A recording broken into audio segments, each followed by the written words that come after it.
আসসালামু আলাইকুম। দেশের এই পরিস্থিতিতে আমরা যারা অনেকেই সোশ্যাল মিডিয়া ইউজ করতে পারতেছি না, তাদের জন্য আজকে একটি ভিডিও নিয়ে আসলাম। প্রথমেই প্লে স্টোরে গিয়ে বিপিএন লিখবেন। বিপিএন লেখার পর সুপার বিপিএনটাও ভালো কাজ করে, কিন্তু এখন দেখতেছি টার্বো বিপিএনটা ভালো কাজ করতেছে। এজন্য আমি টার্বো বিপিএনটা কীভাবে ইনস্টল করতে হয় আপনাদেরকে দেখাচ্ছি। এগুলো কানেক্ট করবেন। প্রথমেই একটা ডাউনলোড দিয়ে দিবেন। ডাউনলোড আস্তে আস্তে ডাউনলোড হবে। নেটওয়ার্কের অবস্থা খুবই খারাপ, একটু সময় নিচ্ছে, একটু ধৈর্য ধরে ভিডিওটা দেখবেন।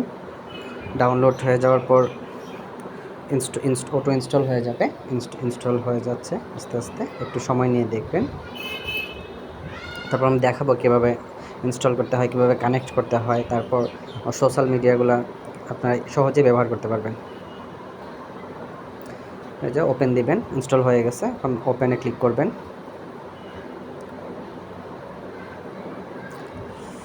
তারপর বিভিন্ন টার্ম অ্যান্ড কন্ডিশন আসবে, একের পর এক আপনারা অ্যালাউ দিয়ে দিবেন। অ্যাড আসছে, অ্যাডটা কেটে দিবেন। ট্যাপ টু কানেক্টে ক্লিক করবেন। এই একটু সময়ের পরেই এটা অটো কানেক্ট হয়ে যাবে। তারপর আপনার ইজিলি সোশ্যাল মিডিয়াগুলো ইউজ করতে পারবেন।